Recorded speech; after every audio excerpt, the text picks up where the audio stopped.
Bueno, eskerrik asko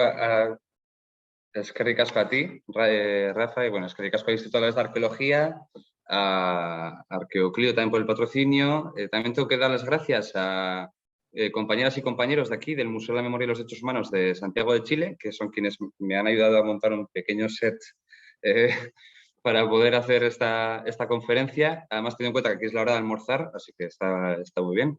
Estoy muy agradecido por ello. Por otra parte, bueno, quería, como pequeña aclaración, pero es normal, o sea, oficialmente no estoy en una estancia postdoctoral en Chile, o sea, sí que es postdoctoral porque es después de darme doctorado, pero lo digo esto por si está la consejera Arantxa Tapia o algún espía suyo quizá observando. Tengo que indicar, porque está así por contrato, que estoy aquí por el programa Global Training de prácticas internacionales y todo esto. Y en segundo lugar, ahí aparece el sello de la Universidad Complutense de Madrid, pero bueno, en realidad es el estreno. ¿Por qué? Porque desde hace poco tiempo, desde hace un par de meses, colaboro con un grupo de investigación de la Universidad Complutense de Madrid, que es el GIGEFRA, grupo de investigación sobre la guerra civil y el franquismo. Entonces, bueno, están como un poco, me están acogiendo bien, me están tratando bien, también a la distancia, así que quería mencionarlo. Por otra parte, eskerrik asko guztioi entzutagatik eta ona etortzagatik behintzat espazio virtual ontara. Y quería también mencionar que hoy, siendo 2 de marzo y estando tan lejos, tampoco me quiero olvidar de que mañana es 3 de marzo, que es una fecha clave en el calendario en nuestra ciudad, en Vitoria. Y además, también incluso compañeros y compañeras de aquí del museo, ya hay quienes lo conocían, pero también he hablado mucho de ello, de esta, bueno, se cumplen casi ya 50 años de la masacre policial perpetrada en la iglesia de San Francisco de Asís en Zaramaga, y quería también mencionarlo, porque en parte relacionado con todo esto, de memoria, también por eso estoy aquí, en Chile, en esta estancia de medio año.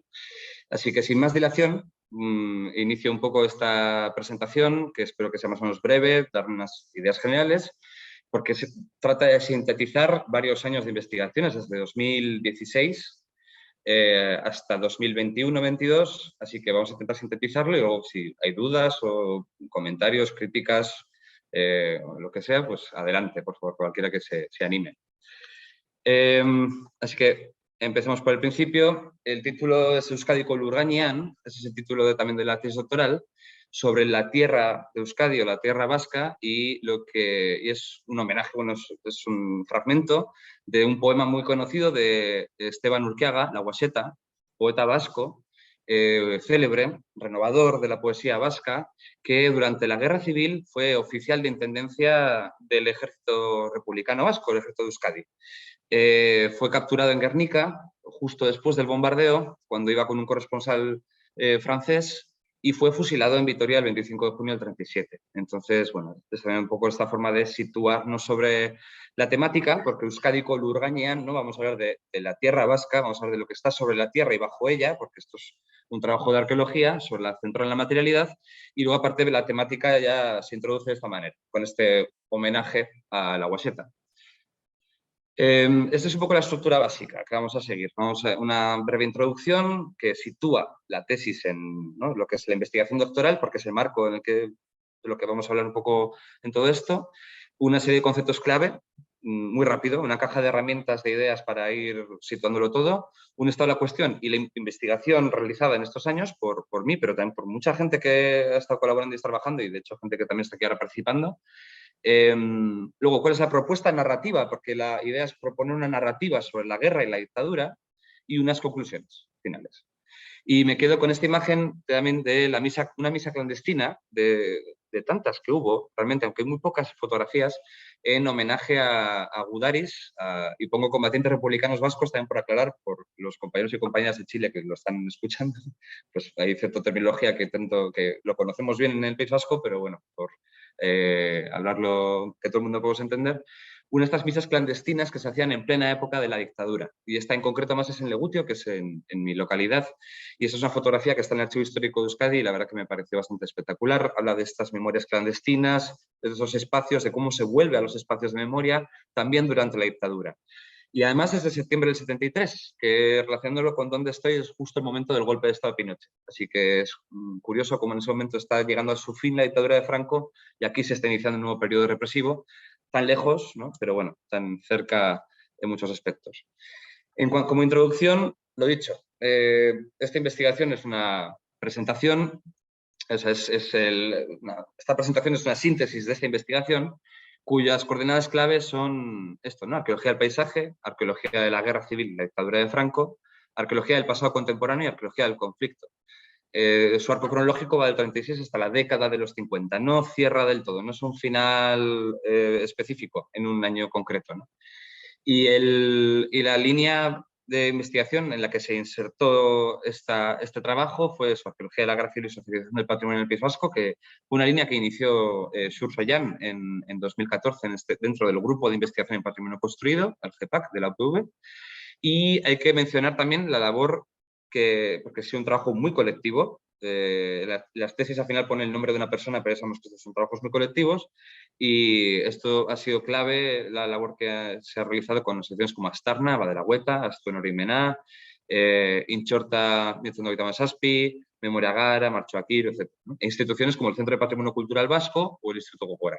Y la tesis, pues eso, se presentó en octubre, con lo cual, bueno, estamos menos calentito todavía.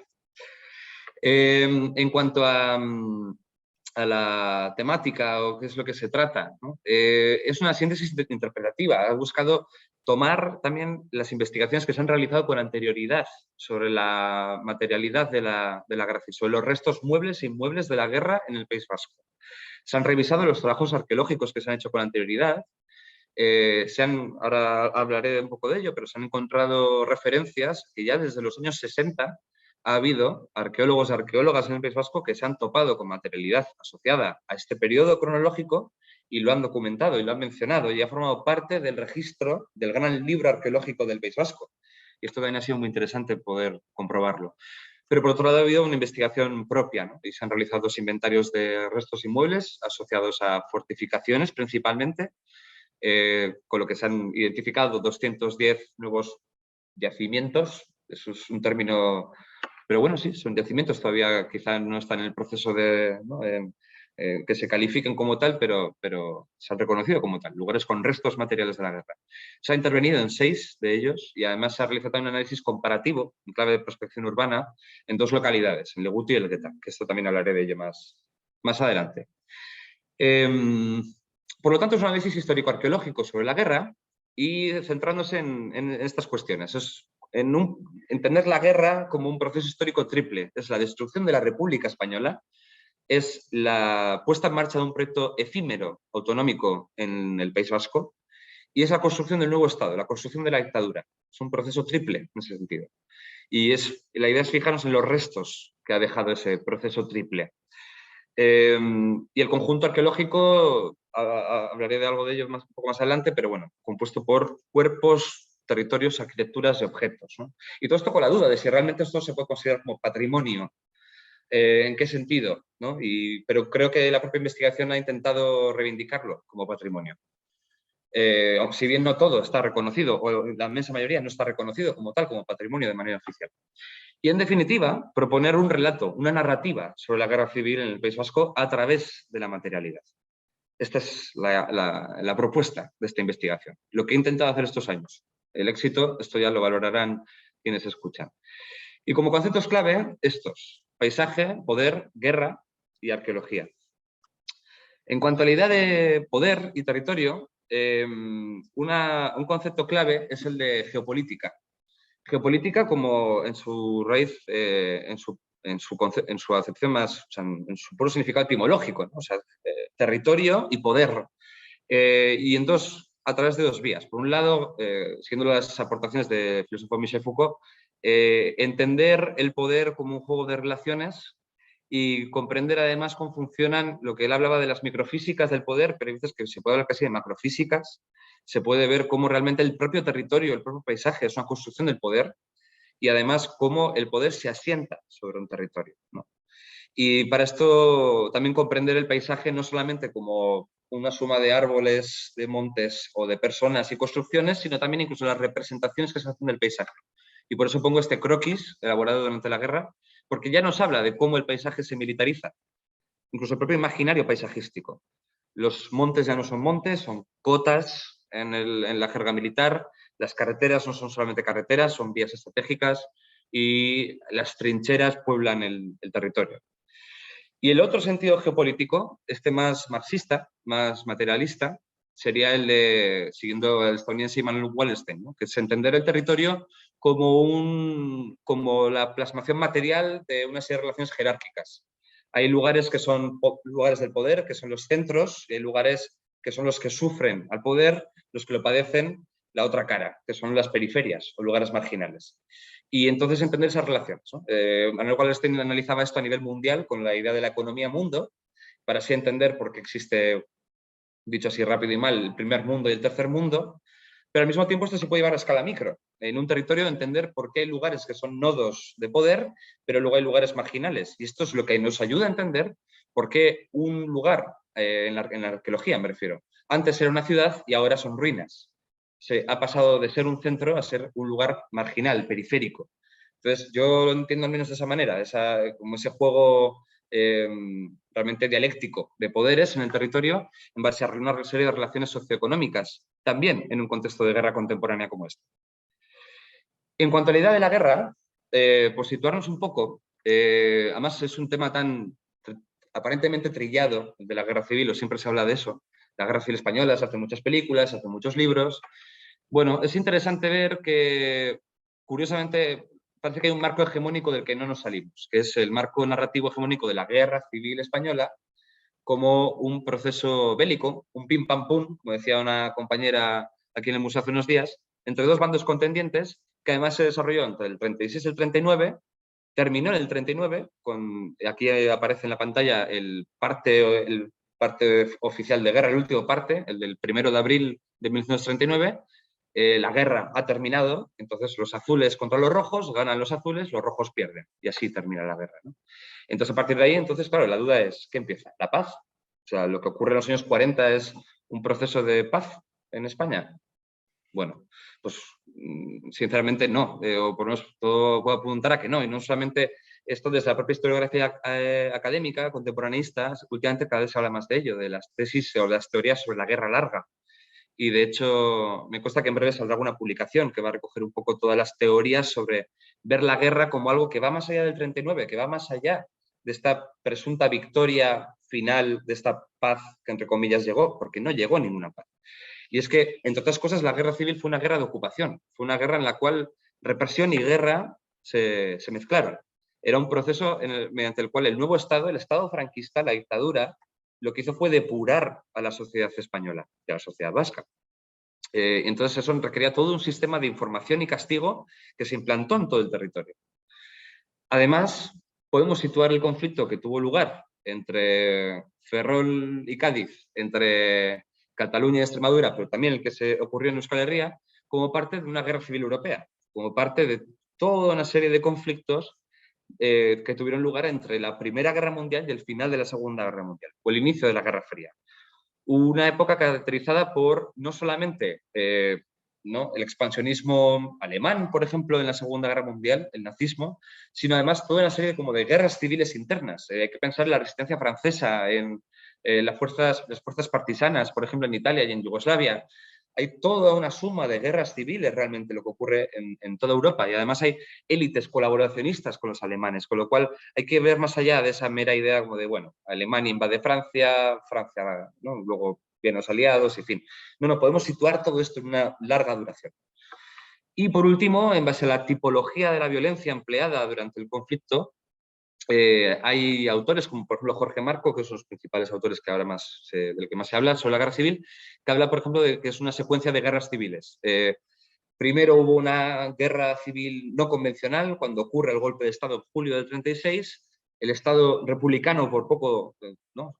quiebra, pero aguanta el envite, se reorganizan los dos bandos y más tarde la guerra evoluciona como una guerra civil regular. Hay dos ejércitos, hay dos estados de facto, uno capital Burgos y el otro capital Madrid. En el caso del País Vasco, la Euskadi republicana, ¿no? Capital Bilbao. Entonces se enfrentan y es una guerra más o menos regular, una guerra civil regular. Y finalmente lo que se abre a partir del año 39 es una guerra civil irregular. Y aquí hay que hablar de los estudios que se están haciendo recientemente sobre los fenómenos de la guerrilla. de la guerrilla y también de las resistencias campesinas, por ejemplo, en los años 40. De la posguerra como una política de castigo, no solamente como un mal momento económico, un momento en el cual a España le costó más recuperarse, ¿no? Es una política de Estado. Es una política de Estado en el cual los lugares periféricos y marginales, aquellos en los que el Estado franquista más le está costando imponerse, ahí es donde aplica la represión y ahí es donde actúa la guerrilla. Y la guerrilla existió realmente hasta 1952 aproximadamente. Entonces, desde la arqueología, ¿qué podemos aportar en esta nueva concepción sobre la guerra? Bueno, la clave seguramente está en preguntarnos qué es lo que investiga la arqueología. Y una respuesta posible, aunque aquí puede haber muchas, es que la arqueología investiga las tecnologías. Por lo menos su materia prima son los objetos, son las piezas, son los procesos tecnológicos, los procesos mediante los cuales se transforma un medio. Y esto, ¿por qué no verlo con una imagen muy arqueológica más clásica? Ver las cadenas tecnológicas que hacen que se pase de una piedra a una herramienta, dicho así muy rápido. Bueno, podemos aplicar esta misma idea. Podemos ver que la idea de tecnología en un proceso como una guerra y la imposición de una dictadura es una tecnología que implica la transformación no solamente de cosas, de objetos, de espacios, sino también de personas. Y, por ejemplo, aquí podemos identificar cuáles son incluso las tecnologías o las cadenas tecnológicas del bando vencido, de republicanos y republicanas, nacionalistas del País Vasco, anarquistas, comunistas, y ver cómo pasaba, ¿no? con esa herramienta lítica, ver cómo hay una transformación. Y la guerra hace que personas civiles se conviertan en combatientes, pero también sufren la represión, y en caso de sufrir la represión se convierten en cuerpos, todos esos cuerpos con los que, por ejemplo, hay que lidiar ahora a través del trabajo forense. O, por ejemplo, o la represión, por ejemplo, en espacios represivos.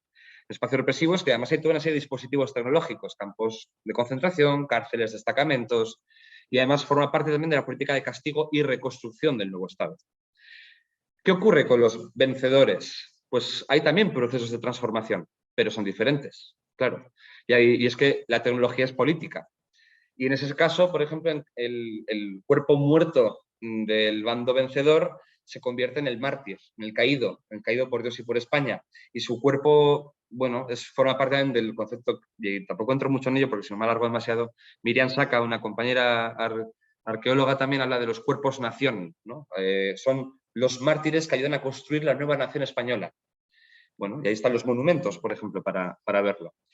Pero por otro lado, claro, el bando vencedor disfrutó de una serie de ventajas y prebendas a lo largo de la dictadura y fue parte de la memoria viva de la victoria, de la sociología que apoyó. Y esta noción de que hay una transformación, de que hay una serie de tecnologías que operan en los cuerpos, esto es algo intuitivo. Esto es un vecino de Amurrio que vino al Monte San Pedro cuando estábamos excavando y trajo estas fotografías de su abuelo. En un lado, cuando era Gudari del batallón Araba, cuando era un combatiente del bando republicano, con su uniforme en el balneario de la Muera, que era cuartel del batallón Araba, y a la derecha, como castigado en un batallón de trabajo en Canarias. Vemos esa transformación. Vemos esa transformación a nivel material, a nivel espacial y a nivel corporal. Y es un poco esta la noción que quería traer. Ojalá que no haya quedado muy abstracta, pero bueno, si no lo vamos a ver con varios ejemplos también. Por lo tanto, ¿qué es lo que se ha analizado en esta investigación? Pues los objetos, las arquitecturas asociadas a la guerra, los cuerpos, ahí está el trabajo, por ejemplo, de exhumaciones, y los territorios, el poder materializado en el espacio. Pero bueno, lo dicho, por suerte aquí nadie descubre nada, incluso aunque esta es una línea de investigación reciente, y es verdad que, bueno, está bien, esta investigación sí que ha sido un poco una de las primeras en intentar sistematizar todo esto, hay trabajo previo.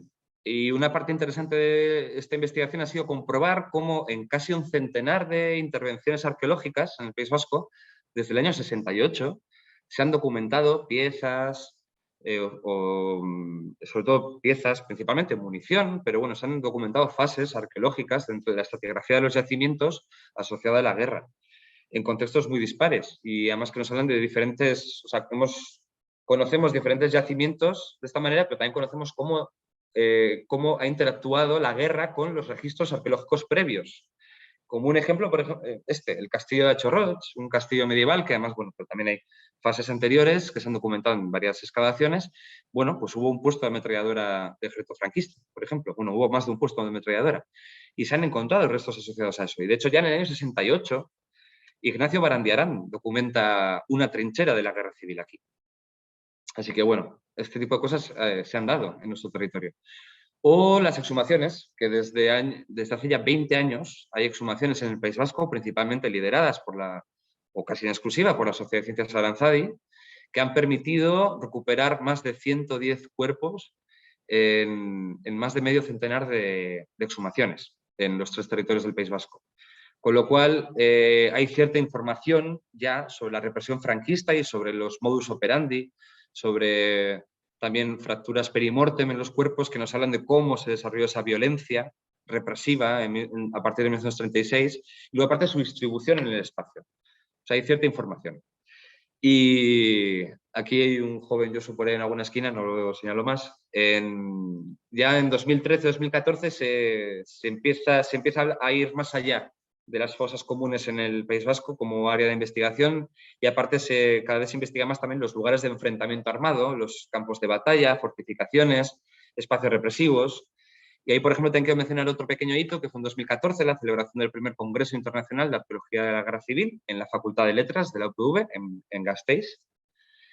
Y un poco de ahí viene toda esta investigación. En 2016, Arqueología del Paisaje de la Guerra Civil en el País Vasco, pues bueno, uno de los lugares insignes, que además con el Instituto Alavés de Arqueología hemos podido visitarlo también, es el Monte San Pedro, y es un campo de batalla, realmente, con una serie de fortificaciones construidas por las fuerzas republicanas, que se sitúa entre Amurrio y Orduña, en el occidente de Álava y Vizcaya. Y allí se han desarrollado 4 campañas de excavación y la verdad que mucha de la información clave para esta investigación ha salido de ahí. Pero bueno, no es el único yacimiento en el que se ha trabajado. Está San Pedro, pero también está Quetura, que se hizo un estudio bastante especial sobre grafitis de guerra. También se hizo una labor en el ámbito del cinturón de hierro en 2018 y luego trabajos también en Oqueta y en Burbona, en el Parque Natural del Gorbea, y también en los últimos años quiero destacar las excavaciones que estamos llevando a cabo en la zona de Leartiba y en Vizcaya, zona de Marquina, Berriatúa. Y por otro lado, se han desarrollado 2 inventarios arqueológicos para el Centro de Patrimonio Cultural y gracias a ellos se han identificado más de 210 lugares con restos principalmente de fortificaciones a lo largo del frente vasco, del frente que estuvo establecido entre octubre del 36 y marzo-abril del 37. Así que, bueno, hay información. Todo esto hay que seguir procesándolo y además con el Centro de Patrimonio Cultural Vasco ver también, ¿no?, qué desarrollo tiene como un posible conjunto monumental en el futuro. Esto es un proceso más largo y que yo mismo también me pierdo un poco en ello, pero bueno, hay esta información. Se conocían algunas cosas, pero ahora pues, se ha intentado sistematizar. Y luego labores de prospección urbana. Esto en concreto quiero destacar lo que antes he mencionado, ¿no? Se ha hecho una labor comparativa de cómo fue la guerra y la reconstrucción de posguerra en las localidades de Legutio, en Álava, y del Gueta, en Guipúzcoa. Así, esto es un poco el panorama general. O sea, la guerra en esta investigación no trata tanto de grandes gestas ni de informes militares, sino de esto. Es una información sistematizada con un lenguaje más bien arqueológico, ¿no?, en el que vemos las arquitecturas, los objetos, los territorios y los cuerpos y a partir de ahí intentamos hacer una nueva narrativa sobre la guerra. Entonces, dicho esto, la propuesta breve, voy a intentar sintetizarlo de cómo fue la guerra, vendría a ser esta. Para empezar a hablar de que seguramente en el País Vasco, pero en general en todo el Estado español, no se puede hablar de una única guerra. Pero en el caso del País Vasco es lo que se ha analizado con los restos arqueológicos. No se puede hablar de una única guerra, sino de una secuencia de varias guerras a lo largo de más de una década. Para empezar, una fase breve, entre verano y otoño del 36, cuando se produce el golpe de Estado, que sería una guerra de columnas, una guerra antigua, vamos a decirlo así, más adelante lo especifico. Después hay una transformación en una guerra de trincheras, una guerra de posiciones, una guerra que nos recuerda quizá un poco más a los paisajes, por ejemplo, de la Primera Guerra Mundial. Y si alguien ha visto la película 1917 de Sam Mendes, quizá un poco esa idea. o Senderos de Gloria, de Kubrick, algo así, con una serie de fortificaciones, arquitecturas. Luego hay otra fase que se ha identificado aquí como guerra relámpago, que sería la ofensiva franquista y la conquista rápida del territorio vasco, esa primera conquista rápida, que es cuando ocurren los bombardeos famosos, por ejemplo, de Durango y Guernica, y es cuando también tiene lugar la ruptura del cinturón de hierro y la conquista de Bilbao. Y es, bueno, tiene una serie de características que ahora veremos. Y a falta de un nombre mejor, bueno, ¿qué es lo que ocurre después? Pues esta presunta posguerra o guerra larga, que tiene unos términos de violencia bastante claros. Entonces, viendo ya el meollo, entre verano y otoño del 36, lo que vemos es un escenario que, por ejemplo, en Donosti, porque además el golpe de Estado tuvo un comportamiento muy diferente según la capital vasca. Mientras que en Vitoria y en Pamplona tuvo un éxito rápido, en Bilbao no tuvo ningún éxito el golpe de Estado. En Donosti, por ejemplo, fue una situación más ambigua. En San Sebastián, aquí los militares intentaron sublevarse, intentaron dar el golpe de Estado, intentaron participar del golpe de Estado, pero las milicias en las calles se organizaron y les hicieron frente. Y además están los lujosos edificios de San Sebastián para demostrar las marcas de aquellos combates callejeros. Este es el de María Cristina. Y también, pero bueno, en esta fase, Guipúzcoa en particular, la situación fue mucho más complicada que en otros lugares, porque la sublevación, el golpe de Estado no tuvo éxito, pero al mismo tiempo también el poder republicano, el poder legal, se fragmentó en varias juntas de defensa. Y fue el único territorio vasco en el que realmente hubo una situación más o menos revolucionaria, con comités revolucionarios y juntas de defensa. Y esto es algo que también se percibe un poco. Se percibe también en cómo se inicia la propia guerra, cómo el avance franquista, el avance de los sublevados sobre Guipúzcoa, bueno, la represión física tiene unas características particulares porque se desarrolla, por ejemplo, sobre mujeres, sobre funcionarios públicos, se construyen los primeros frentes, las primeras líneas de resistencia, son unos frentes muy pobres en su materialidad, son casi como una extensión de las guerras carlistas con trincheras lineales. Y en Álava, por ejemplo, es diferente el panorama también. O sea, estamos en un territorio muy pequeño. Digo, pues si hay alguien de Chile escuchando, el País Vasco tiene un tamaño realmente muy, muy pequeño, pero hay una gran diversidad de paisajes y de situaciones históricas en un territorio de dimensiones muy reducidas. Así, por ejemplo, en Álava, un territorio más tradicional, más derechista, ahí, por ejemplo, se gestó la conspiración contra la República, se gestó el golpe de Estado.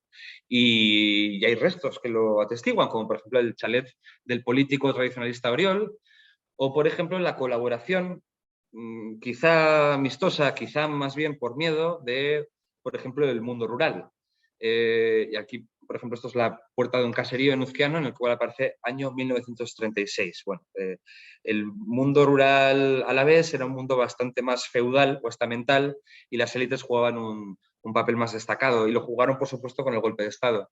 Y así hubo una verdadera militarización del territorio y, por ejemplo, incluso hubo una represión específica contra un sector, que lo mencionaba un poco en la tesis en su momento, que es pastores. Son personas que conocen realmente bien el territorio y la actividad pastoril, más por su carácter transhumante, móvil, es de las primeras actividades que fue realmente reprimida en el contexto de la guerra, una guerra que cada vez iba a ser más estática. Y en ese paso de una guerra más o menos móvil, pero decimonónica, pobre, con situaciones muy extrañas, revolucionarias, pero también casi feudales, se pasa a una guerra más moderna, más establecida. Además, hay una reorganización política y militar de cada bando. Aquí vemos a Franco nombrado jefe del Estado en Salamanca, pero arriba vemos, por ejemplo, a Aguirre jurando el cargo como Lehendakari de la Euskadi republicana, de la Euskadi autonómica. Así, el territorio queda dividido en dos estados, de facto, o dos paraestados, dos legitimidades políticas, dos territorios con dos ejércitos, y lo que queda en medio de este frente, entonces, es una frontera. Y así es como se lo conceptualiza, al menos, como el frente es más bien una frontera entre dos países. Efímera, realmente dura unos meses, pero funciona como tal. Y de hecho, las fronteras actuales también creo que habría que comprenderlas como un espacio militarizado. O por lo menos en la Unión Europea es así de claro. Los limes actuales de Europa son espacios militarizados, espacios represivos, con lo cual creo que esta noción del frente como frontera tiene su validez en el mundo contemporáneo. Y bueno, esto es un poco en la investigación, gracias a poder identificar unas 210 posiciones, 210 lugares, por ejemplo, también se ha intentado ver cómo la geografía física influyó en la forma en la que se distribuyó esta frontera, en la forma en la que se creó esta frontera. Y se ha visto, por ejemplo, cómo el relieve tuvo una gran importancia. Hubo además un intento de punto de inflexión en medio de esta fase de guerra de trincheras o de guerra de posiciones, que fue la batalla de Villarreal. Fue la única ofensiva que emprendió el ejército republicano vasco durante toda la guerra. El objetivo era conquistar Vitoria, pero realmente fue y avanzar hasta Miranda de Ebro, pero realmente fue un fracaso. Pero bueno, sí que fue interesante porque ya desvelaba un paisaje de guerra bastante más evolucionado, bastante más cruento, en el que, por ejemplo, aparecen ya las fosas de combatientes uniformados, ¿no? Muy ya en la línea de esta guerra civil europea, ya se parece ya incluso a las fosas que se van a encontrar en la Segunda Guerra Mundial en otros lugares de Europa. Y así podemos ver los dispositivos de los vencedores, también aparecen en esta fase, ¿no? Esta cruz, por ejemplo, una cruz, uno de estos caídos por Dios y por España. Los pueblos y las aldeas se convierten en campos de batalla, las fosas comunes. Ya digo que aparece todo este repertorio.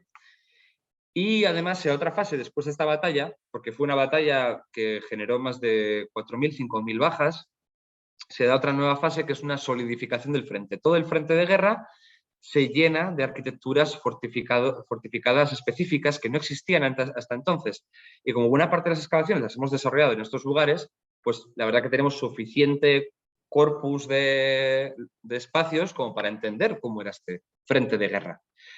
Y, por ejemplo, ver las diferencias entre los diferentes bandos, ver cómo los franquistas fortificaban el territorio y cómo lo fortificaban las fuerzas republicanas. Así entender que un búnker no es simplemente un búnker no es simplemente un cacho de hormigón, aunque también lo es, o puede que no sea ni de hormigón, puede que sea incluso de piedra y tierra, o una trinchera no es simplemente una zanja en el terreno. Hay que estudiar las tipologías para comprender las fortificaciones como una tecnología política, una tecnología mediante la cual los bandos, además en esta guerra tan política, se expresan sus cosmogonías, su forma de entender la propia guerra, sus tradiciones dentro del mundo militar y combativo. Así, por ejemplo, en las fortificaciones, lo resumo muchísimo, pero en las fortificaciones franquistas se aprecia cierta influencia del recuerdo de la guerra de Marruecos, de la guerra colonial. Además, había muchos militares africanistas dirigiendo el bando golpista, mientras que en el bando republicano hay una diversidad enorme de fortificaciones, hay una gran improvisación, casi parece como que la propia diversidad política que existía en el bando republicano, porque había comunistas, anarquistas, socialistas, nacionalistas vascos. Bueno, pues todo eso casi se queda expresado en las fortificaciones, porque no hay dos fortificaciones republicanas que sean iguales. Y además era un sistema como más asociado a la influencia quizá más francesa de la Primera Guerra Mundial, ¿no? Entonces, siendo una misma guerra, un mismo territorio, encima una guerra aparentemente guerra civil, o sea, en un mismo espacio, realmente hay tecnologías y repertorios de lucha muy diferentes y que creo que además atienden a diferentes identidades en el combate. Y esto también se aprecia muy bien en los grafitis, que es otra de las cosas que se ha estudiado, ¿no? Las inscripciones realizadas en las propias fortificaciones. Y es que las arquitecturas se aprovechan como dispositivos de fijación política. Y así, por ejemplo, en las fortificaciones republicanas encontramos un gran orgullo colectivo y una gran exaltación política. Se habla de los sindicatos, hoz y martillo, hay diferentes símbolos. O sea, el bando republicano es un bando realmente politizado que utiliza el frente, la frontera, como espacio en el cual expresar sus ideas. No solamente es un lugar de lucha, sino más por qué luchamos. En cambio, el bando franquista es más complicado. Apenas se han documentado grafitis y alguno de los que quizá además pueda pertenecer a combatientes son estos. Por ejemplo, estos son una serie de vulvas y penes en unos árboles en el frente de Marquina, que es de lo poco que quizá haya como este campo epigráfico del bando franquista, con lo cual es muy extraño. Pero no se documentan, no se viva Franco, España, no hay esa exaltación ideológica, lo cual es muy llamativo. Parece que la propia tradición castrense militar del bando franquista, no sé, quizá era bastante más represiva o autorreprimida a este respecto. Y en la primavera del 37 se avanza, se da un salto tecnológico enorme en la guerra. Y así se pasa esta guerra relámpago, que se destaca, en primer lugar, porque la guerra se internacionaliza de manera definitiva. En el bando franquista, la participación alemana e italiana es clave, pero incluso en el bando republicano, la llegada, por ejemplo, de las municiones de checas, polacas, austriacas, mexicanas, también es clave, ¿no? Y además, la guerra tiene también, en los términos, por ejemplo, aéreo, gracias a los medios aéreos, alcanza un grado destructivo enorme. Y, por ejemplo, se puede hablar de que el cráter de bombardeo es casi un fósil director, es un marcador de esta época. Los campos de cráteres son muy característicos de esta fase de la guerra. Hasta el punto de que esto es así. Por ejemplo, esto es el Monte Yaugana en Álava y realmente recorrer los prados por los cuales pastan las vacas es encontrar un paisaje realmente lunar, todavía a día de hoy, y es el fruto de un bombardeo que tuvo lugar durante 2 minutos. 2 minutos en los cuales se arrojaron 70 toneladas de bombas a este monte, por orden de von Richthofen, el responsable de la Legión Cóndor. Con lo cual, es un paisaje fosilizado en base a un proceso que tuvo lugar durante 2 minutos. Creo que esto en arqueología, por ejemplo, es una animalada, es una bestialidad. O sea, no es nada habitual. Esto es una especie de, ¿no? Siempre se habla de Pompeya y el Vesubio, una erupción. O sea, solamente una catástrofe natural puede transformar tanto el paisaje de manera tan repentina y dejar una huella tan profunda. Y esto también podría entrar con ese debate sobre el antropoceno o las tecnologías destructivas, etcétera, y el territorio, la capacidad humana para transformar el territorio. Y analizando los cuerpos, por ejemplo, se ve también esta capacidad destructiva nueva que va más allá. Y, por ejemplo, las fosas de combatientes vascos son cada vez más así. Aparecen relojes, chapas, hebillas, con simbología asociada al ejército vasco y al gobierno vasco. O sea, hay un proceso de nacionalización de las fuerzas vascas y entonces lo que se ve en la represión franquista es cómo se está destruyendo este mundo material asociado al proyecto autonómico vasco. Y esto es lo que se ve con las exhumaciones realizadas por Aranzadi. Y por otro lado, la internacionalización se ve también en esto, en que tenemos pedazos de esta guerra civil europea por el territorio vasco. Esto, por ejemplo, es una estela de la Legión Cóndor, una estela alemana en homenaje a 3 artilleros alemanes que se situaba hasta hace pocos años en Urbina, en Álava. O, por ejemplo, la simbología italiana, que es una cosa que estamos estudiando también bastante en los últimos tiempos, desde diferentes equipos, además. Y es fascinante porque las fuerzas italianas fascistas dejaron una cantidad enorme de simbología. Trajeron todo su repertorio iconográfico como si fuese una especie como de colonización fascista de España, además con todo ¿no? Los Viva Italia, el Duce, los fasces. O sea, para los italianos realmente la guerra española era un escaparate propagandístico, era una forma de extender la misión internacional fascista. Y por otra parte, los campos de batalla también se vuelven mucho más cruentos en esta fase de la guerra relámpago. Y esto es una cosa que, por ejemplo, se puede dar casi autopsia de una batalla en el caso de San Pedro, que es lo que vamos analizando estos años. Se aprecia en que hay una fragmentación del paisaje y una fragmentación de los objetos y una destrucción física, material, literal del territorio con unos medios nunca antes vistos, destrucción de los objetos, una gran cantidad de objetos, además, y de municiones, o sea, el derroche tecnológico material de la guerra es cada vez mayor, pero también la fragmentación y destrucción se ve en los cuerpos, como por ejemplo en estos 2 fragmentos de cráneo que hallamos en San Pedro en 2018 y que actualmente fueron, este verano pasado, en julio, fueron depositados en el columbario de Orduña. Y bueno, infraestructuras defensivas que, por ejemplo, quizá no tuvieron mucha utilidad durante la guerra, pero realmente luego han sido un marcador de los procesos que han tenido lugar en el País Vasco, como por ejemplo el cinturón de hierro, el cinturón defensivo de Bilbao. El cinturón defensivo de Bilbao no tuvo mucha efectividad, pero cuando lo hemos estudiado arqueológicamente hemos encontrado procesos muy interesantes sobre la periferización, sobre el canibalismo capitalista en el Gran Bilbao en las últimas décadas. Y no me centro más en esto porque daría para bastante. Pero bueno. Y por último, la última fase, la que se abre a partir de 1937 en el caso del País Vasco, es todo este gran proceso de depuración, de represión. De represión a través de una serie de dispositivos tecnológicos. Aquí están las cárceles, los campos de concentración, los centros de entrenamiento de extranjeros, los hospitales penitenciarios, las cárceles de mujeres.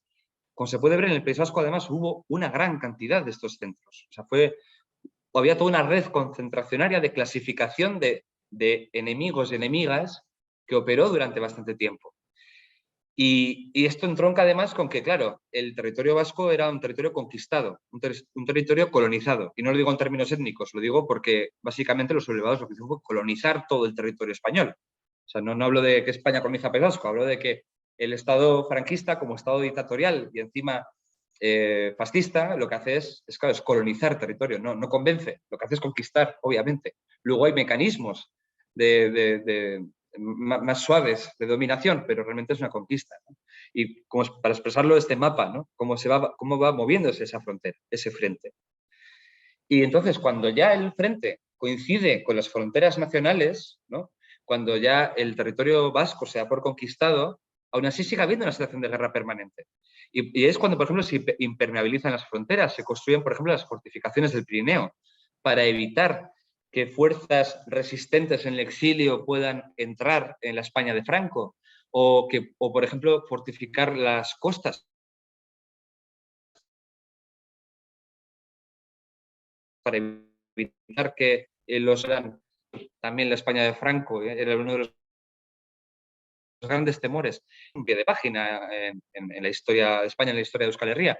Esto fue la principal obra fortificadora que ha ocurrido nunca.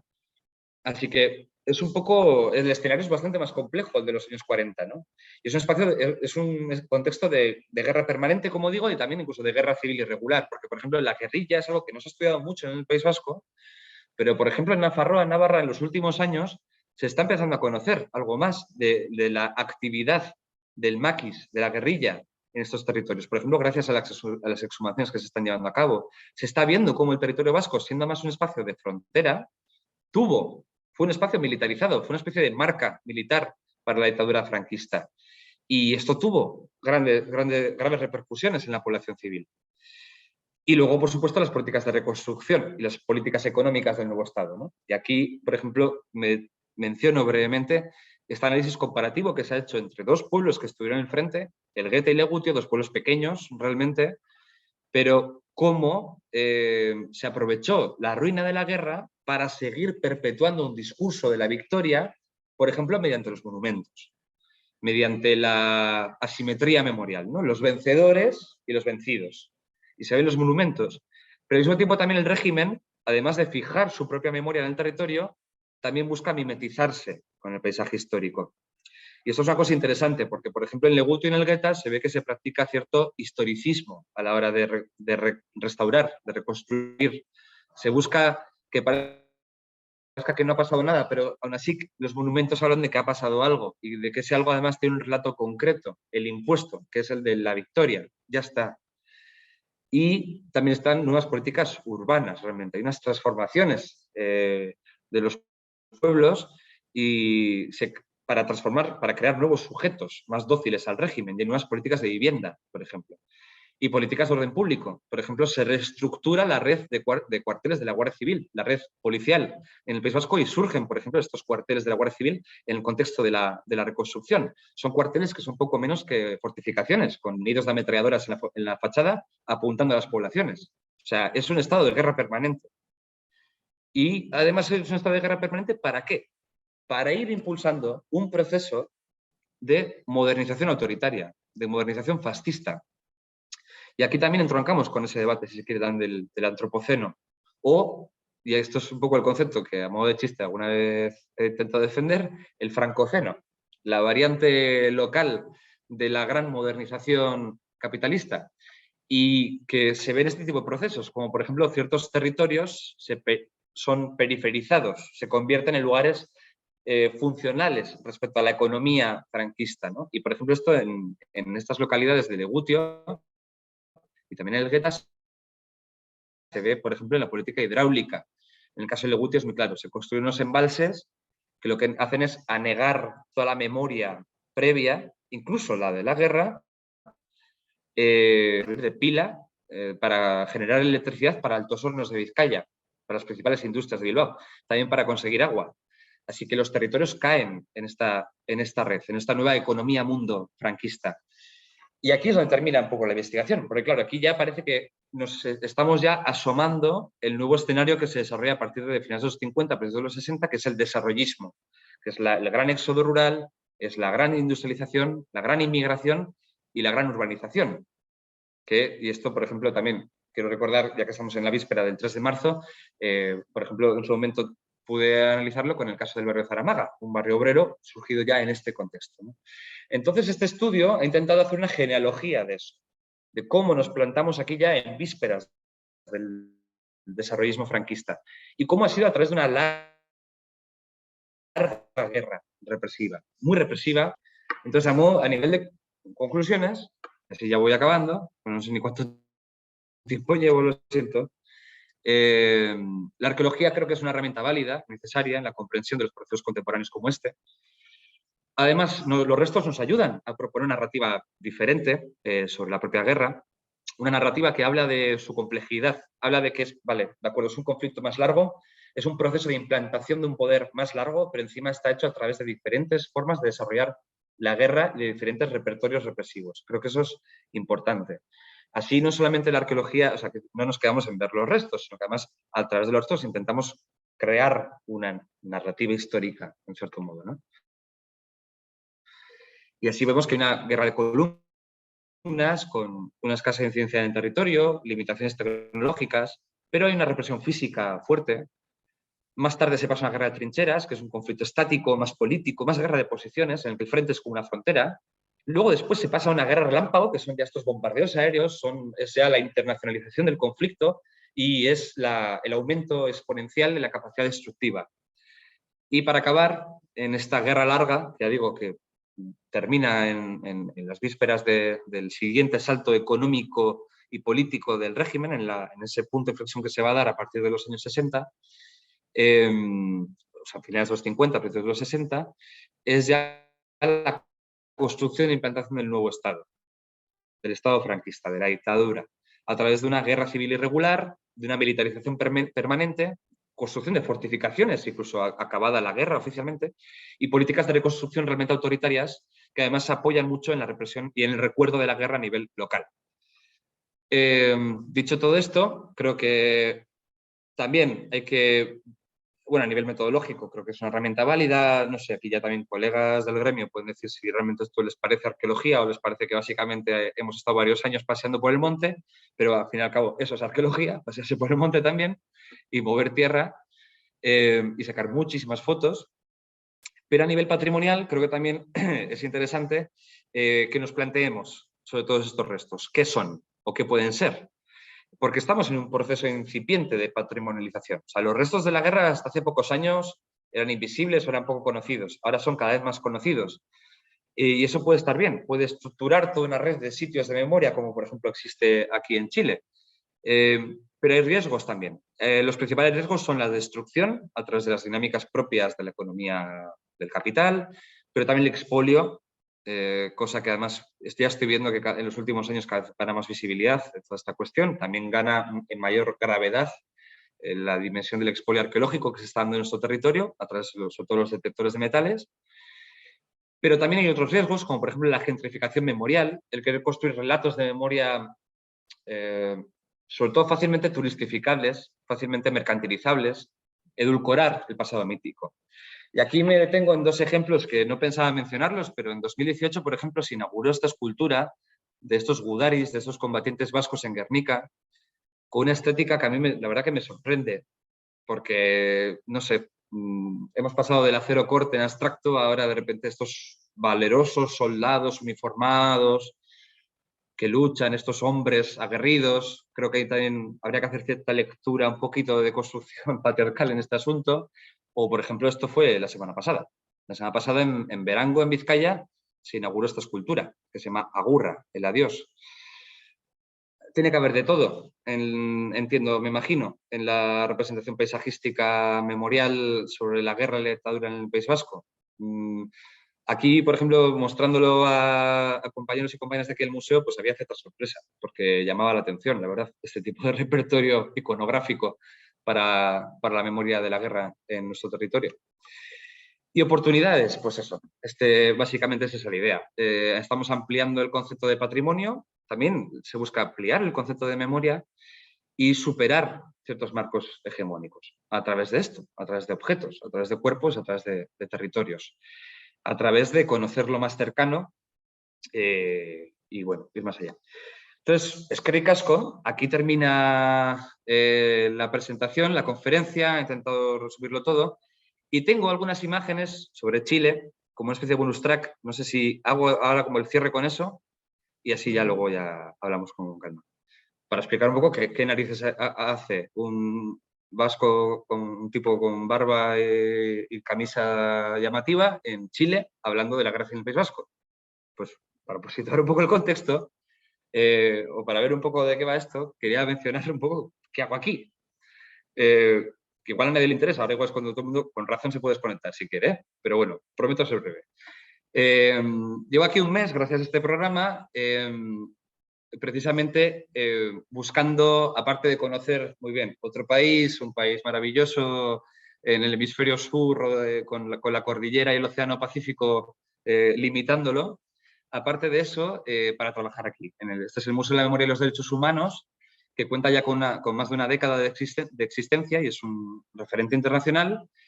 Y creo que es, bueno, es verdaderamente una infraestructura gigante en la cual, además, yo en particular estoy en el área de educación, precisamente en esta última parte de la presentación, todo esto que hemos hablado de la patrimonialización y de qué hacer con estos restos, ¿no? Y cómo comprenderlos y cómo más trabajarlo con los públicos. Bueno, pues para intentar indagar más en esta vía. Por eso hay cierta continuidad entre una cosa y otra. ¿Por qué? Pues bueno, porque los restos, aparte de ser restos, estos aquí en el museo, estos aquí en la segunda planta de este museo, estos son vestigios, por ejemplo, esto es la estrella que estaba en la sede del Partido Comunista aquí en Santiago de Chile, agujereada por balas durante el golpe de Estado del 11 de septiembre del 73. Bueno, pues los vestigios, cómo forman parte de una educación en memoria y derechos humanos. Y es que en Chile hay una red de sitios de memoria muy espectacular, muy llamativa. Nos llama la atención a quienes venimos del País Vasco o del Estado español, porque, bueno, claro, allí el panorama es bastante más complicado. Aquí, además, hay programas de derechos humanos estatales, cosa que allí, pues bueno, hay cosas que están echando a andar, pero todavía no. Y además, no solamente están los sitios de memoria, hay sitios de memoria que forman parte de una red oficial, que además hacen una serie de mediaciones, de visitas, pero luego los restos están en las calles, ¿no? Esto es una cosa que este mes, caminando aquí por Santiago, pues es muy espectacular verlo, porque aparte en septiembre se cumplían 50 años del golpe de Estado contra Salvador Allende. Entonces, pues recorrer, ver el Palacio de la Moneda, o, por ejemplo, visitar el Estadio Nacional, que es un estadio deportivo que se sigue utilizando hoy en día, pero, por ejemplo, pues en la entrada vemos no pasarán, cosa que no vemos en ningún estadio. O sea, siendo no pasarán un lema acuñado en la Guerra Civil Española, esto no lo vemos en un estadio deportivo en el Estado español. No hay sitios de memoria, también en algunos casos también por impunidad biológica, por el paso del tiempo, pero, por ejemplo, esto es el Estadio Nacional y son exprisioneros políticos quienes te lo enseñan, por ejemplo, el Estadio Nacional. Y el Estadio Nacional, lo dicho, hay todo un graderío que se utiliza en los eventos deportivos, pero, por ejemplo, hay un espacio que está tal y como quedó después del año 73, en el cual además se ve esto, ¿no? Un pueblo sin memoria es un pueblo sin futuro. O, por ejemplo, se han mantenido esto es un graffiti de algún prisionero en la escotilla número 8 del Estadio Nacional y, por ejemplo, ahí está escrito Don't Let Me Down, que desde la canción de los Beatles, entiendo. Y la fecha, 16 de septiembre de 73. O, por ejemplo, hay espacios de detención y tortura que también son sitios de memoria, como por ejemplo el Londres 38, que está aquí en el centro de Santiago y que según entras te encuentras con esto. En pleno centro de Santiago funcionó el recinto de detención, tortura y exterminio conocido como Londres 38.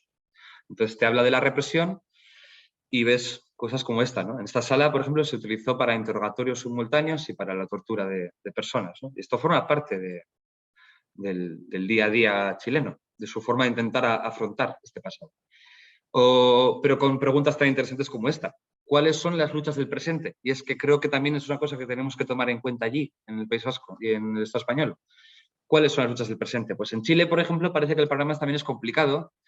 Las luchas entre un neoliberalismo atroz y un tradicionalismo bastante estamental que viene de la época de la colonia, una religiosidad popular en muchos sentidos, y aquí me he puesto esta foto, me pareció simpática, que es la de las mascotas, exvotos por el Ayaz, para buscar mascotas perdidas, pero bueno, O la representación, ¿no? El Chile blanco europeo, el Chile indígena, bueno, hay varias cosas. Entonces, una imagen del Museo de Bellas Artes, ¿no? Que es un poco era ese escaparate europeizante de la oligarquía chilena.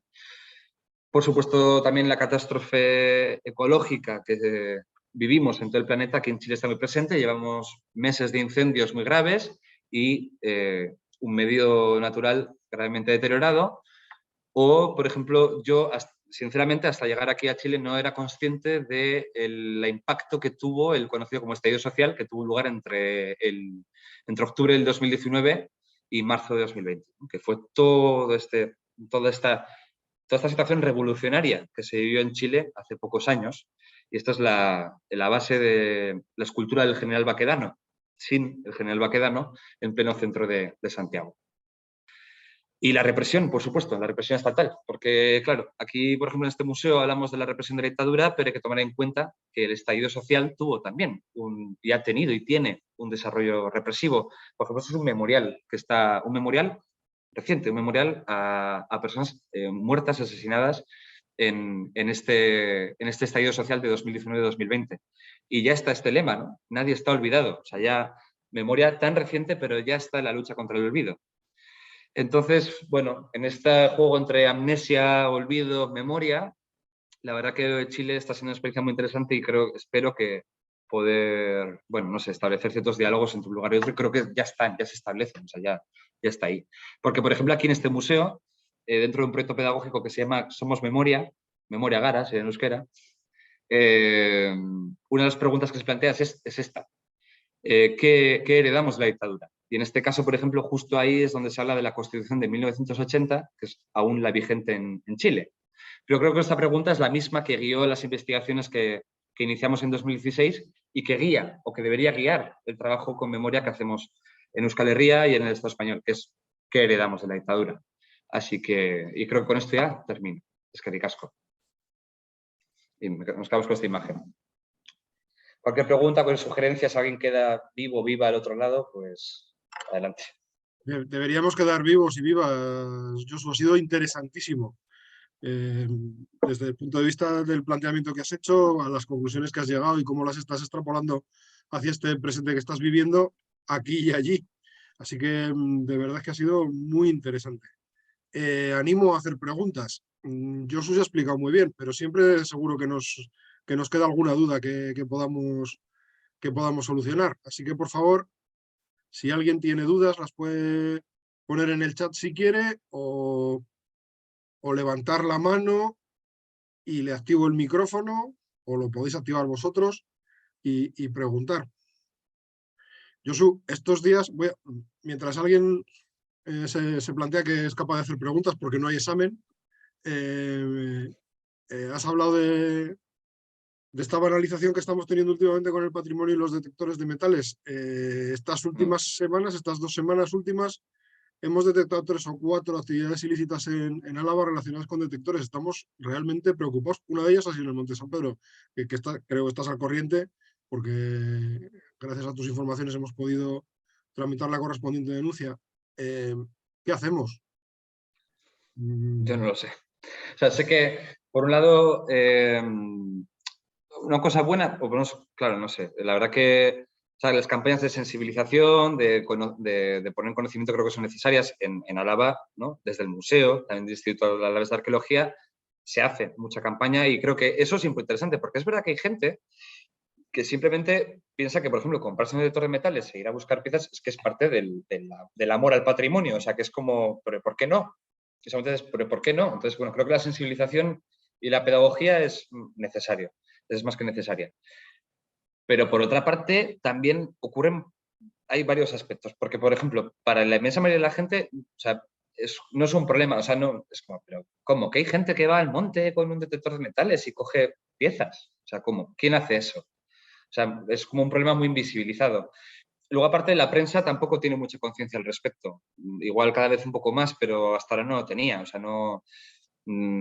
tú ibas a denunciar el expolio y la pérdida de patrimonio arqueológico a un periodista o una periodista y se queda como, pero ¿por qué? ¿Qué es esto? ¿Qué tiene que ver? Y de hecho hay veces que, más hace poco pasó, que entrevistaron al famoso youtuber este que se dedica a temas de detección metálica y todo esto, que eso algo que tampoco ayuda, ¿no? Que tipos, tipos así, además como que que van de guays, se dediquen a todo esto, fue entrevistado por la prensa. O sea, claro, hay periodistas que les entrevistan a los detectoristas porque creen que son arqueólogos, claro, o sea, que te cuentan cómo ha sido una jornada de ir a por con detectores de metales a pillar piezas, ¿no?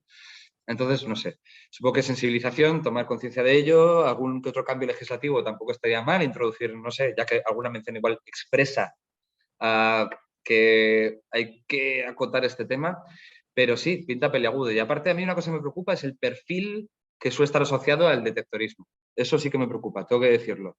Porque es verdad que suele ser un perfil principalmente, no sé, a mí me recuerda al de la caza. O sea, no sé si la práctica de la caza cada vez está más, no sé si está fuerte o está en decadencia, pero me recuerda un poco eso. O sea, tipos solitarios o en grupo, además a veces como un poco estética también como kaki, la guerra, objetos, coleccionismo, cierto prestigio individual, cierta testosterona, o sea, es una cosa Sí, un poco sí, sí.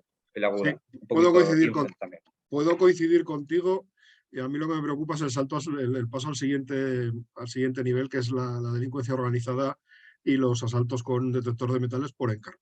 Oye, Palen Ya. pregunta, ¿en el estudio tenéis vista la zona de Guernica? ¿Qué elementos arqueológicos de la guerra civil están presentes en esta zona?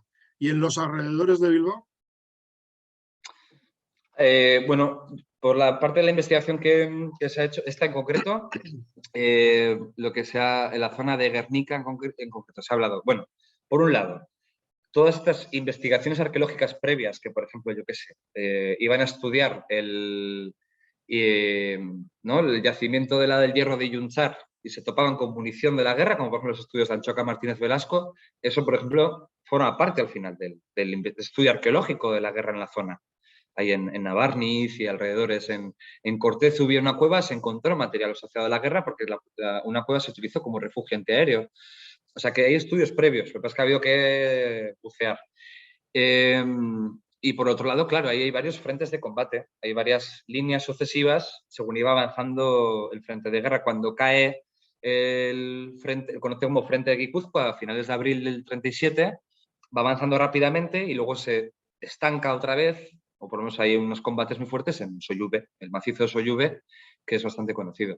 Por ejemplo, yo tengo que decir, por nuestro grupo de investigación y yo a nivel individual no hemos excavado en esa zona, pero bueno, sí reconocer algunos elementos e integrarlos en este estudio, eso sí. Y alrededor de Bilbao está todo el trabajo del Cinturón de Hierro, que el Cinturón de Hierro además pues, hubo una catalogación que se inició en 2007-2008 por parte de la Asociación Sánchez de Urco y que luego ha tenido su proceso. Luego además se ha convertido en conjunto monumental y eso, y el Cinturón de Hierro hay información, en el boletín oficial del País Vasco aparecen una serie de restos, luego en la página web de Gogora también aparece una serie de restos y algunos están musealizados y forman parte de itinerarios de la memoria. O sea que en el caso de Entorno Bilbao sí. Y luego, yo qué sé, en la Rabechu también se han investigado, algunos se han musealizado, en Ugao Miravalles, o sea, en fin, hay bastante, sí, hay bastante material. Bueno, en Verango está el Museo del Centro de Interpretación del Cinturón de Hierro, que es donde está esa escultura, esa última escultura con la que le metí un poco de crítica, pues bueno, se ha inaugurado ahí en el Museo de Verango. O sea que bueno, que hay bastante cada vez más espacios así y restos cada vez más reconocidos. Por nuestra parte, en el Cinturón de Hierro se estudió un lugar específico que fue el paraje de Moreo, en la zona de Ciérvena, y era una serie de fortificaciones que quedaron gravemente dañadas por la construcción de una urbanización en la década de los 2000. Entonces, más que un estudio realmente del cinturón de hierro en los años 30, es un estudio de la destrucción del cinturón de hierro en los 2000, que fue una cosa bastante peliaguda. Y eso, además, esos restos quedaron fuera del conjunto monumental del cinturón de hierro. En fin, no sé qué decirte. Le estáis dedicando, te están dedicando piropos en el chat, Ay, no pero veo nada. no te preocupes, yo te los pasaré luego. Bueno, Eh, eso a la gente que conozco y a la que no también, por cierto. pero lo que no hay es preguntas y la parte interesante de estas cosas, aparte de todo lo que ha contado Josu, que está muy bien, puede ser que vosotros expreséis algún punto que yo haya pasado por alto o haya tratado menos y queráis que lo desarrolle más. Y la verdad es que nos va a costar unos meses volver a tenerle entre nosotros para poder asaltarle directamente. Así que es el momento.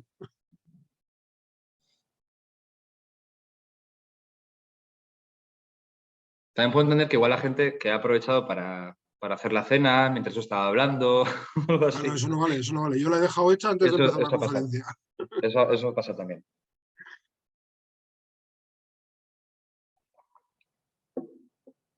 No sé, yo también quería simplemente mencionar que esta tesis es, bueno, una aproximación, al fin y al cabo, a todo esto, o sea, que no, espero que no sea, o sea, no es, ni la no es tampoco la primera tesis, porque antes, por ejemplo, fue la defensa de la tesis de Lourdes Errasti sobre arqueología asociada a las exhumaciones, así que no es ni la primera tesis, ni espero que la última, o sea, ni la primera investigación ni la última que se haga sobre este tema, y me consta además que hay más investigaciones al respecto y esperemos que mejores que las que hemos podido hacer, también con con el tiempo que ha habido, con lo que ha habido, con muchas circunstancias. Y eso, yo por mi parte además estoy muy agradecido con toda la gente que ha colaborado en todos estos años, en estos aspectos. Pregunta de Pregunta, mía, lo estoy leyendo, sí. pues eso. Pero leo si quieres. ¿Habéis tenido financiación del gobierno vasco para el desarrollo de los trabajos arqueológicos? Siempre está bien preguntar sobre la pasta, sobre la Sí, sí. plata. Bueno, voy con esa. Sí, ha habido, bueno, la financiación ha sido muy dispar. En mi caso, a nivel personal, para que yo pudiese comer todos los días, era un contrato predoctoral de la UPV, que también hay que mencionarlo porque invirtieron su dinero en ese momento. Luego, por otro lado, el grupo de investigación ha dado cierto apoyo logístico, el grupo de investigación en patrimonio construido, pero financiación del gobierno vasco, sí, efectivamente ha habido, sobre todo en 2016 y 17, en 2019 y 20, en la elaboración de estos inventarios arqueológicos, estos primeros catálogos de restos de fortificaciones del frente en Vizcaya, Álava y Guipúzcoa. O sea, ahí sí, ha habido, es una línea de trabajo que es la de ayudas a la investigación del patrimonio cultural vasco, que se hace todos los años, y que además también un compañero, bueno, el socio Xavi Herrero también ha desarrollado mucho, por ejemplo, aprovechando esta misma línea de investigación sobre refugios antiaéreos. O sea, hay que decir que también estamos estamos agradecidos al gobierno vasco y concretamente al Centro de Patrimonio Cultural por esta línea de ayudas, porque gracias a ella hemos podido desarrollar todo esto. Y gracias a ella, pues, hemos podido documentar los refugios antiaéreos, las trincheras, las fortificaciones, los fortines.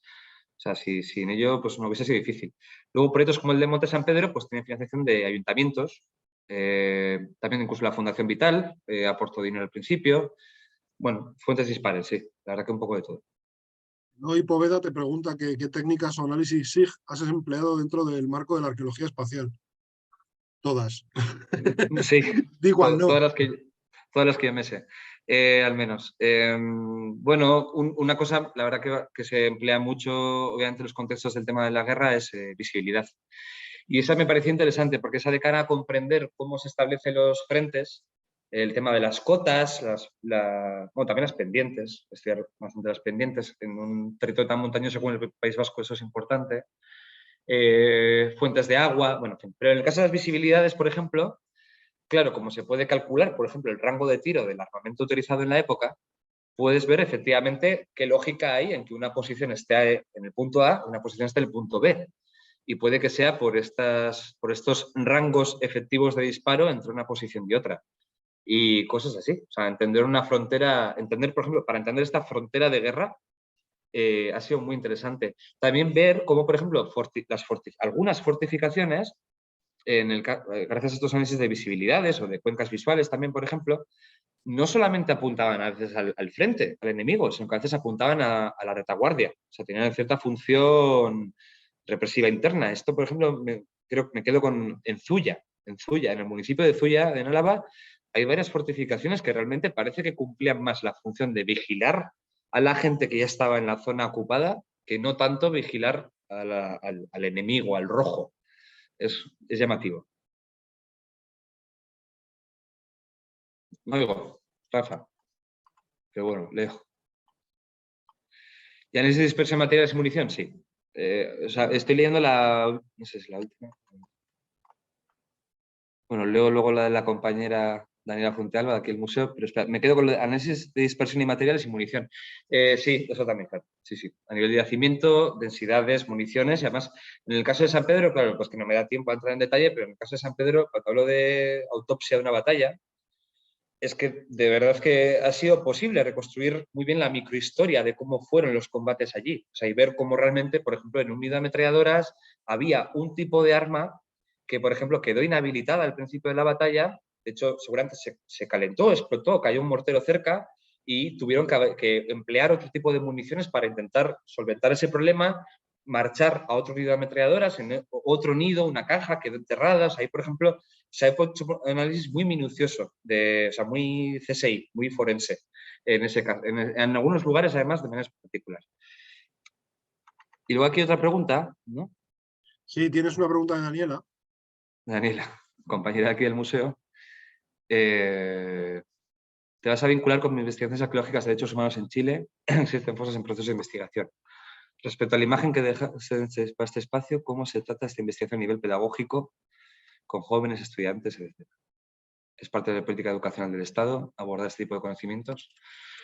Bueno, respecto a si me voy a vincular con investigaciones arqueológicas de derechos humanos en Chile, no lo sé. De momento, aquí la estadía aquí en Chile es hasta julio, aquí en el área de educación, y de momento así. Luego, aparte, para septiembre tengo que volver, que además habrá fiestas en Zaramaga y habrá que volver, aunque sea para las fiestas del barrio. Además de eso, pero bueno, sí que aquí en Chile, por cierto, sí se hacen trabajos arqueológicos muy, muy interesantes, todo lo que he podido ver hasta ahora, y además hay grandes referentes de trabajos incluso de exhumaciones, por ejemplo, pero también de espacios represivos. En cuanto a el trabajo con jóvenes y, por ejemplo, la política educacional del Estado, creo que, o sea, sí que se ha integrado realmente la guerra y la dictadura como parte del currículum. De hecho, en el examen de acceso a la universidad, diría que en todas las regiones de España, pero por lo menos en el País Vasco seguro, la dictadura y la guerra son parte del temario.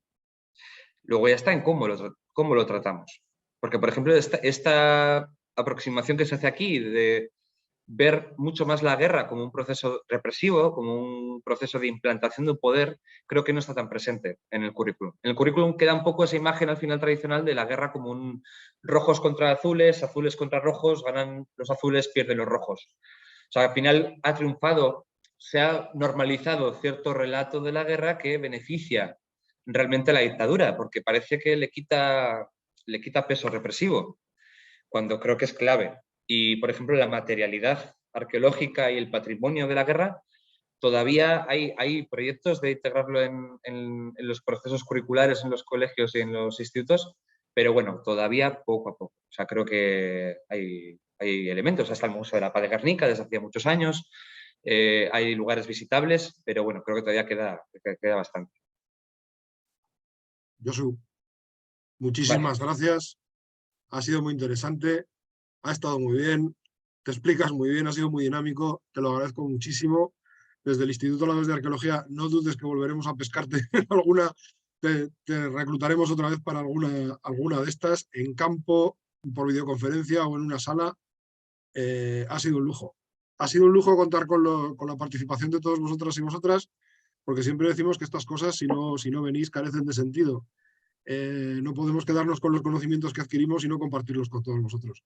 Así que muchísimas gracias, os animo a participar en otras actividades que organiza el instituto, en presenciales, online,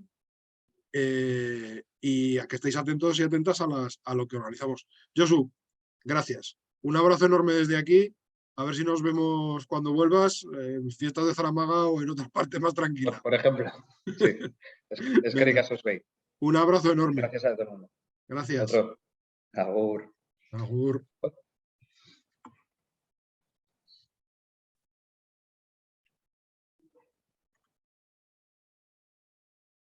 Bueno, saludo a todo el mundo.